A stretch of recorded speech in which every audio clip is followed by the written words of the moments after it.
Bem-vindos ao nosso programa. Eu me chamo Carlos Júnior e faço parte da TDI Brasil. E hoje nós vamos falar sobre ciência, arqueologia, química e física, isso mesmo, com grandes nomes da ciência, como Rodrigo Silva, Adalto Lourenço e Marcos Eberlin. E se você está interessado nesse assunto, então fica ligado, porque o Alinhando os Ponteiros acabou de começar.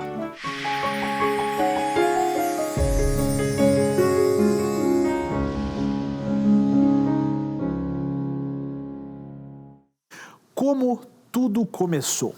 Dentro das mais variadas áreas do conhecimento e com base nas perspectivas de cada pensador, sempre houve uma dúvida cruel por parte da falta de descobertas no início de tudo. Como as coisas começaram, como elas se criaram ou se elas se auto-organizaram? Isso é uma questão muito crucial e muito importante. E existe uma análise dentro disso, dentro das mais variadas áreas, como dentro da física, como dentro da química, porque existe uma fundamentação de como tudo começou através da física, existe uma fundamentação de como tudo começou através dos processos químicos e também existe toda uma historicidade para entender como tudo isso aconteceu através da arqueologia. Então nós convidamos para estar participando o Dr. Rodrigo Silva, ele que é arqueólogo e alguém que entende muito do assunto, o Dr. Marcos Eberlin, que é um dos químicos mais premiados da América Latina, e o Dr. Adalto Lourenço, que é um grande físico, é alguém que tem um conhecimento muito grande na área, entende muito dessas questões de universo. E cada um vai trazer um pouco das suas perspectivas dentro das suas áreas para avaliar e viabilizar essas possibilidades. O que é muito interessante, porque cada uma das áreas, elas trabalham e se autocomplementam dentro dos estudos de cada uma, porque cada uma vai apresentar uma página do livro, seja ela contada pela física, seja ela contada pela química ou pela arqueologia. Cada matéria, cada linha de conhecimento, ela é funcional e apropriada para que nós possamos identificar e construir uma narrativa possível de identificação da origem da vida, como as coisas surgiram, como tudo começou. Isso é muito interessante. Então, cada uma dessas funções, cada uma dessas matérias vai ser importante para que a gente possa fazer isso. Então, agora com vocês, nosso querido Adalto Lourenço, Marcos Eberlin e também o professor Rodrigo Silva, falando um pouco mais a respeito disso. Como tudo começou? É com vocês. Olha, primeiro a gente precisa determinar assim, o posicionamento que muitos cientistas têm, que tem sido praticamente a teoria do Big Bang. Tá? É uma teoria naturalista que diz que tudo teria começado num estado totalmente caótico, desorganizado, e com bilhões de anos depois a coisa estaria organizada como nós a vemos. Então é uma teoria bem interessante, tem suas propostas, só que infelizmente a evidência não vai na mesma direção. A evidência vai na direção oposta, ou seja, a evidência que nós temos é que o universo nunca teria surgido espontaneamente, há bilhões de anos atrás. Essa é a evidência que nós temos. Então, deixa eu falar um pouquinho a respeito disso. Imagina o seguinte, se nós pudéssemos voltar a 100 anos atrás e dar uma olhadinha como eram as coisas há 100 anos atrás. Então, você veria muitas coisas assim, diferentes daquilo que nós temos hoje, né? E se a gente pudesse voltar 1000 anos atrás? Você veria ainda coisas mais diferentes. E se a gente pudesse voltar a, 10 mil anos atrás? Estou colocando ideias assim, datas aleatórias, tá? Se a gente pudesse voltar a 100 mil anos atrás, ou a 1 milhão de anos atrás, a pergunta é como que nós veríamos? Então, deixa eu usar uma pessoa para ficar mais fácil, tá? Se a gente, vamos pegar, eu estou com 64 anos agora. Se a gente voltar 10 anos atrás, tá? Ou seja, eu estaria com os meus 54 anos. Rapaz, eu tinha mais cabelo, tinha mais um monte de coisa assim que está desaparecendo rapidamente. E se a gente voltasse a 20 anos atrás? Eu estaria lá com os meus 44 anos. Tá? Minhas filhas estavam na universidade nessa época. Se eu voltasse mais a 30 anos atrás? Se eu voltasse a 40 anos atrás? Se eu voltasse a 50 anos atrás? Se a gente voltasse a 60 anos atrás, vamos pegar, se a gente pudesse voltar a 60 anos atrás, você me veria literalmente lá aquele garoto lá de 4 anos de idade, correndo atrás, brincando com caminhãozinho, coisa assim. Ou seja, quanto mais no passado você olhar, mais jovem deveriam estar as coisas, certo? Isso é óbvio.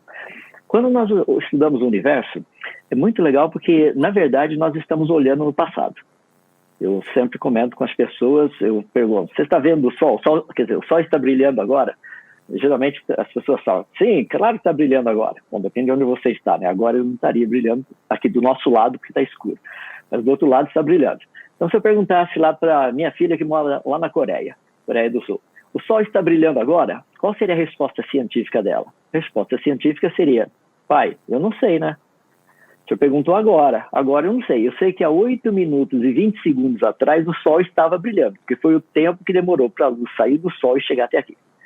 Percebe? Até quando nós olhamos para o sol, nós estamos vendo como ele era, não como ele é. Se a gente olhar assim para lugares mais distantes, nós teríamos condição de ver como as coisas eram logo no começo. E aí entra um negócio que é espetacular. O Hubble, o telescópio de Hubble, já tinha nos dado várias dicas a respeito disso.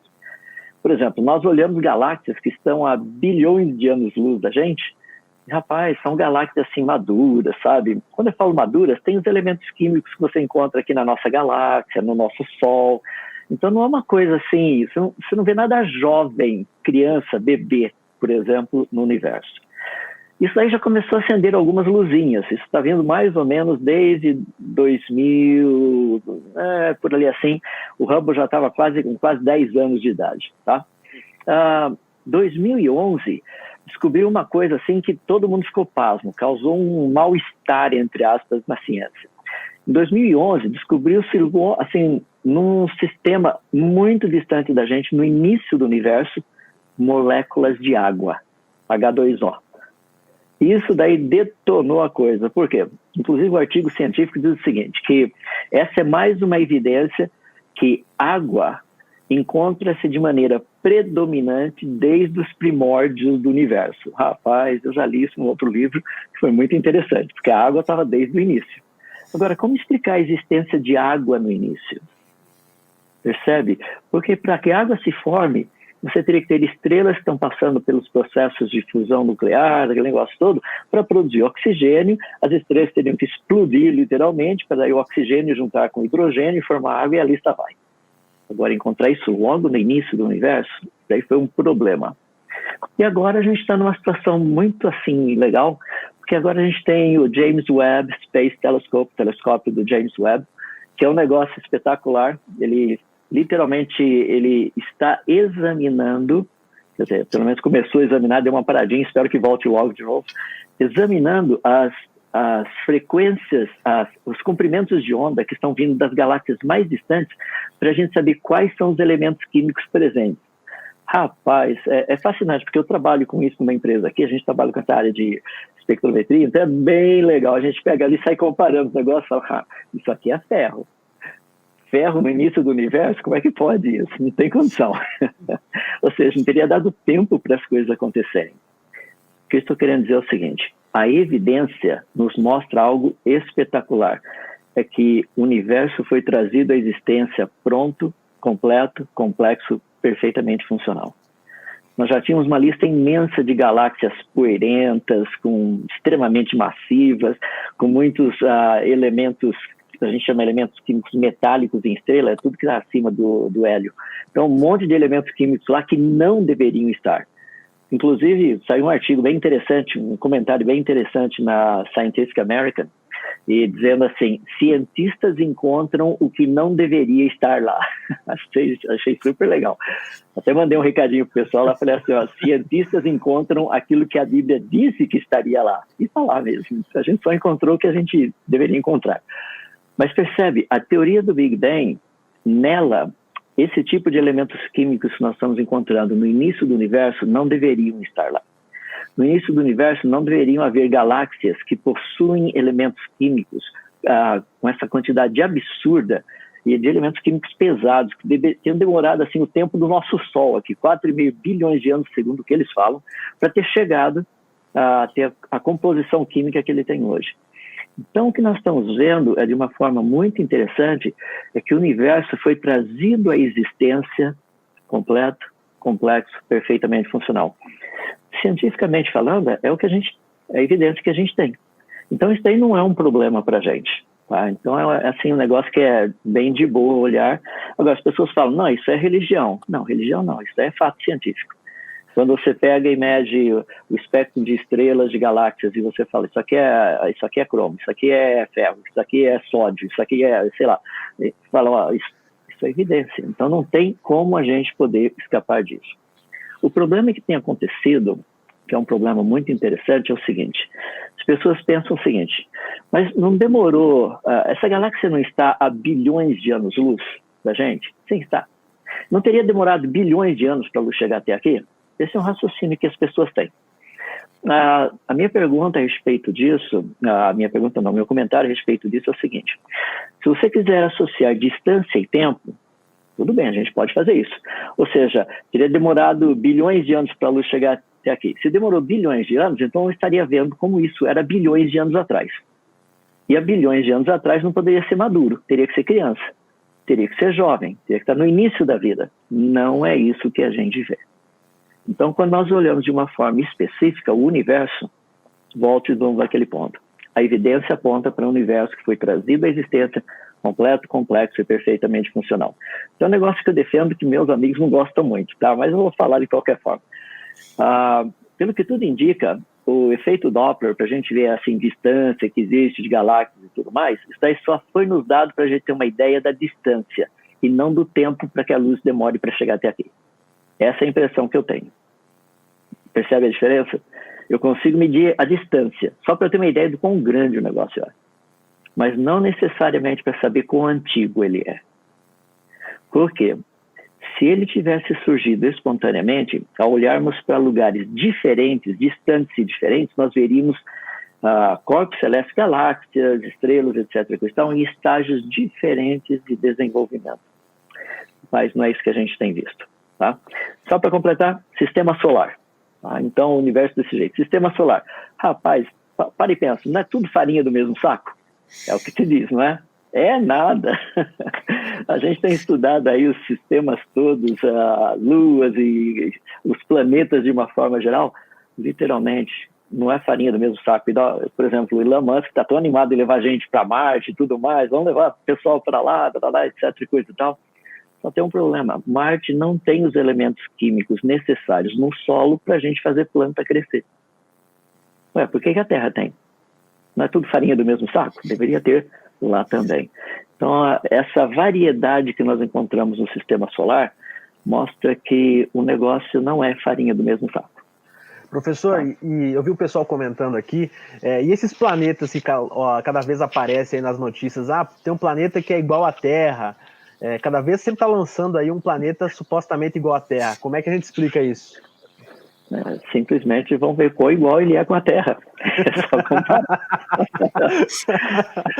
Para mim não tem muito problema. Olha, vamos ver, por exemplo, o planeta mais parecido com a Terra, igual acharam um planeta e falaram que legal, o planeta tem água, excelente. Daí a distância do planeta até a estrela, literalmente, dá para ter água até em estado líquido, só que está tão perto da estrela que a radiação da estrela mataria qualquer tipo de forma de vida lá. Rapaz, resolveu muito o nosso problema, né? Não resolveu nada. Então, existe uma quantidade imensa de variáveis no nosso planeta que estão perfeitamente balanceados para que vida possa existir. São milhares. O número todo já foi estimado na ordem de mais ou menos 2 milhões de variáveis. Quando a gente compara com tudo que tem ao nosso redor, vida, etc. e coisa e tal. Até o presente momento, nós não achamos nenhum planeta que tivesse pelo menos 10 características iguais às da Terra. Quando você coloca 2 milhões para 10 e dizer que tudo é igual, é a mesma coisa chegar e falar para uma pessoa: rapaz, você é exatamente como eu, olha o branco do olho, é igualzinho. Não, mas só o branco do olho, tem que comparar o resto também, entende? Então, esse negócio de planetas por aí, que são parecidos com a Terra, iguais à Terra, nada a ver. Bom, já que você falou sobre vida, vamos continuar nesse tema. Professor Marcos, vamos entrar então para a química agora. Como é que surgiu a vida? Nossa, tem mas evidência, tem evidência de um design inteligente na origem da vida? Sim, mas nossa, eu estava aqui me segurando, né? Doido para falar também, né? Porque as evidências de que o universo foi feito pronto por um ser extremamente competente que chamou a existência pelo poder único e exclusivo da sua palavra são inúmeras, né, Adalto? E olha, o Hubble, olha, gente, tinha gente que falava assim, o Adalto é radical, olha só, ele fica achando que o universo é jovem, foi formado pronto, a gente tem o Big Bang, a gente tem as evidências todas, dia após dia, espectro após espectro, a verdade que foi enfatizada a cada avanço da ciência é que o Adalto que tinha razão, gente. Olha só. Olha, o Hubble já deu assim um spoiler, né? O Hubble deu um spoiler. Aquele o comandante lá do programa do Hubble, esqueci o nome dele, como é que chamava? Que apontou lá e tirou o Hubble Deep Field. Qual era o nome dele, Adalto? Ele apontou assim, ele falou assim, ó, vou tirar uma foto. Ficou 100 horas tirando a foto lá do ponto escuro do universo. Aí as galáxias vieram todas prontinhas. Agora o James Webb detonou, ele colocou uma tonelada de cal em cima de qualquer proposta de que o universo tenha sido estruturado. Tem gente que fica usando equações físicas, né? Física de colegial para calcular as coisas do universo. E fica dizendo, olha, bilhões de anos, o universo se estruturou, um buraco negro criou as galáxias as estrelas explodiram, criou um pó que criou os planetas. A gente fica usando o natural para explicar o sobrenatural de Deus. Enquanto a Bíblia é muito clara, né, Adalto? Ele falou e tudo se fez. Ele ordenou e de pronto foi criado. Não é assim, Rodrigo? Exatamente. Ele falou, haja universo. E o universo, bum, se formou. Esse foi o Big Bang. Houve um Big Bang? Houve. Foi o falar de Deus. Haja universo, bum, e o universo se fez. Aí tem estrela colorida, né, Adalto? Outro dia eu estava pensando sobre isso. Por que tem estrela colorida com composições diferentes que eles ficam dizendo que é idade diferente? Não, tem estrela colorida com composição diferente porque Deus gosta de colorir, gente. Ele falou, haja estrela azul, haja estrela amarela, haja estrela vermelha e, pum, as estrelas apareceram. Tudo apareceu pronto pelo poder único e exclusivo da palavra desse grande Deus, que a gente chama de designer. Então, maravilha. Agora, vamos para a vida. Olha, se a situação já estava preta para a Terra, como... Eu falo de 1.200 condições únicas para a Terra, e o pessoal fica pegando no meu pé, viu, Adalto? Aí o Adalto vem aqui e fala em 2 milhões. Você escutou essa, Rodrigo? Eu estava falando... Eu falo 1.200, ele fala 2 milhões. Gente... Vou fazer o quê, né? Tem o Salvador Nogueira na Folha. Você conhece esse, o Rodrigo? Salvador Nogueira? Pessoalmente não, só pelos textos mesmo. Ele aparece aí de vez em quando, que ele se auto-intitula o Mensageiro Sideral.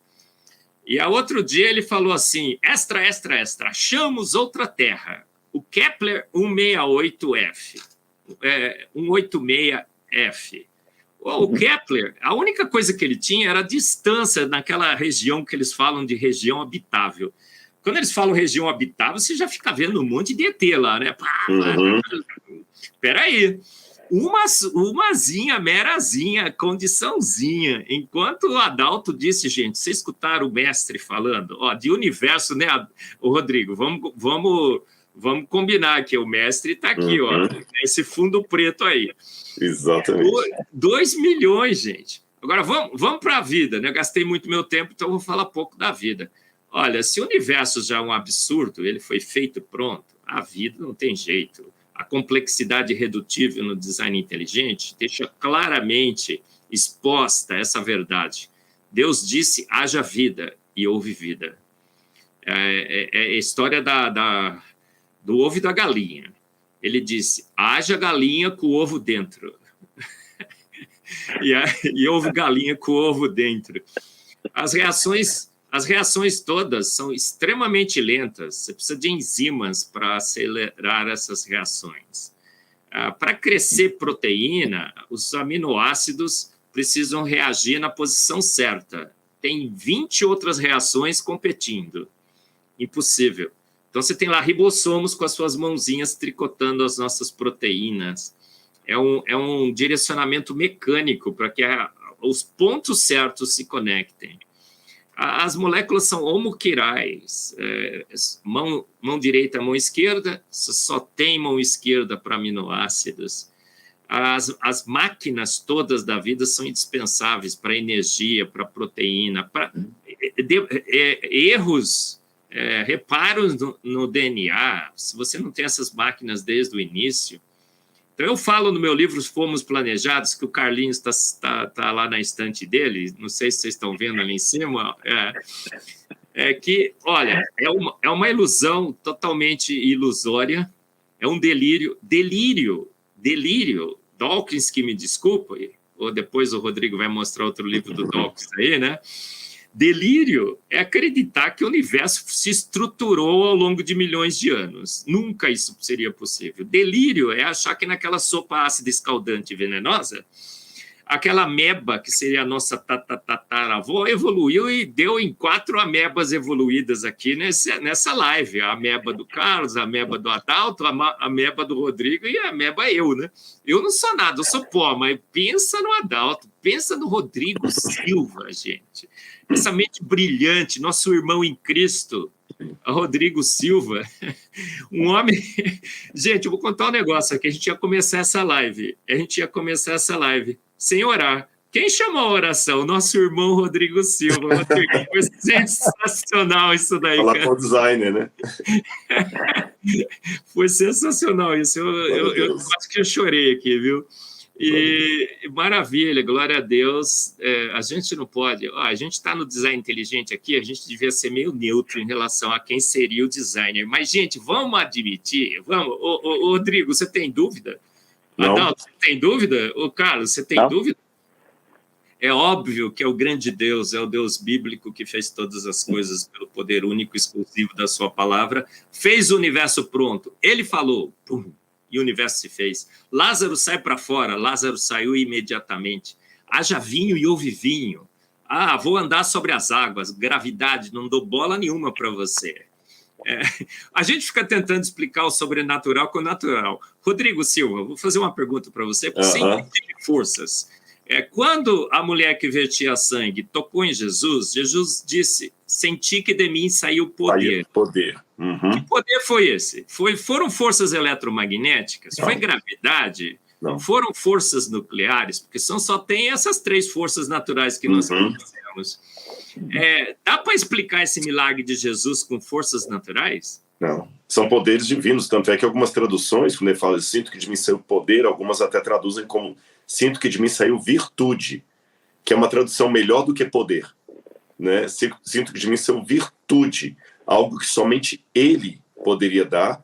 E o lindo desse Criador, só para completar a resposta, é que ele, embora tenha atributos que são somente dele, alguns atributos ele comunica a nós outros. Por exemplo, ele sabe como é bom ter a criação rendendo adoração a ele. Então, no Jardim do Éden, ele coloca o homem e a mulher como soberanos da criação, para que os animais, as plantas e a natureza tivessem pelo ser humano a devoção que nós temos ao Criador. Ou seja, nós perdemos muita coisa. Quando ele permite a um pai sentir o amor de um filho, é como se Deus falasse assim, olha, tem coisas que eu não tenho como compartilhar com vocês, porque só para ser Deus, só sendo Deus, para ter isso. Por exemplo, onisciência, onipotência, onipresença, a dignidade de ser adorado como um Criador, só eu posso. Mas tem coisa que eu posso partilhar com vocês. Seria semelhante a alguém que vai a um restaurante, vamos supor, o Adalto que está longe da gente, ele está lá e come num restaurante muito gostoso, e um belo dia a gente está indo para essa cidade e o Adalto fala assim, rapaz, vocês vão ver que eu tenho que levar vocês vocês têm que experimentar aquela comida. É tão bom que você quer que as pessoas que você simpatiza experimentem aquilo ali. Então Deus tem coisas que ele curte tanto que ele fala, olha, tem coisas que não tem como vocês serem como eu, mas algumas coisas eu vou deixar vocês sentirem o gostinho. Isso significa ser feito à imagem e semelhança de Deus. Poder amar, poder emocionar diante do belo, sabe? Poder ser rejeitado. Tem muita coisa que nós temos de Deus, mesmo que nós não sejamos Deus. Então foi essa virtude, viu, pessoal, que está todo mundo nos ouvindo, foi essa virtude que ele usou para criar o universo, Foi essa virtude que ele usou para criar a terra e foi essa virtude que ele usou para criar a vida. E a gente jamais conseguirá explicar por processos naturais. Não. Jamais. É uma ilusão tentar ficar pegando a minha física e tentando calcular a idade do universo. É uma ilusão eu pegar a minha química e tentar calcular como que Deus criou as proteínas, os aminoácidos, como ele fez a homoquiralidade. Ele fez, ele falou, e ele fez com virtude, nessa virtude aí que saiu de Jesus quando a mulher o tocou. É só um complemento aqui ao que o Jacques Marcos falou, porque tem muita gente que faz a pergunta sobre isso. Então, Carlos, eu vou pedir licença só para falar. Tem um livro famoso aí, E a Bíblia Tinha Razão, de Werner Keller. Para mim, esse livro é o pior livro que tem para defender a Bíblia. Terrível. Tá, ele até hoje é publicado pela editora Girafa. Por quê? Porque esse livro é justamente o exemplo ao revés do que ele está falando. É um livro que tenta pegar todos os milagres da Bíblia e explicar pela ciência, né? Então, a abertura do Mar Vermelho, porque o mar... E eu acho sem noção esse livro, por mais que o título seja aparentemente algo que está do nosso lado, e a Bíblia tinha razão, mas o livro não é bom. É muito interessante a gente conseguir verificar todas essas possibilidades apresentadas. O Dr. Rodrigo Silva conseguiu demonstrar através da arqueologia o que os relatos históricos demonstram, né, todo esse, digamos assim, toda a historicidade, né, dentro de todos os povos. Cada povo, cada etnia sempre acreditou na existência de algo sobrenatural, de um designer. Você pode ir nas mais variadas tribos ou civilizações. A ideia de um Deus, ela é viabilizada e acreditada em todas as possibilidades e em todos os grupos étnicos. Isso é muito interessante, étnicos. Isso é muito interessante mesmo, pessoal. Então, uma coisa que eu considero muito fundamental, que também através da química, por exemplo, como o Dr. Marcos Eberlin citou, nós conseguimos verificar coisas muito interessantes. Né? Toda a construção química para a existência das coisas, toda a fundamentação, organização que aquilo teve, é fabuloso. Parece que um designer, um criador, usou da química para projetar a vida. Isso é fabuloso. E da mesma forma, nós encontramos na física, isso mesmo, na física, nós encontramos as mais variadas evidências de que um designer, um Deus, que sabia o que estava fazendo, com uma tamanha inteligência, criou todas as coisas que existem. Então, como tudo começou? Através de um designer que projetou o universo e a vida como elas existem. Se você gostou desse vídeo e está assistindo pelo YouTube, não se esqueça de deixar o seu like e se inscrever no canal. Muito obrigado pela sua audiência e até o próximo Alinhando os Ponteiros.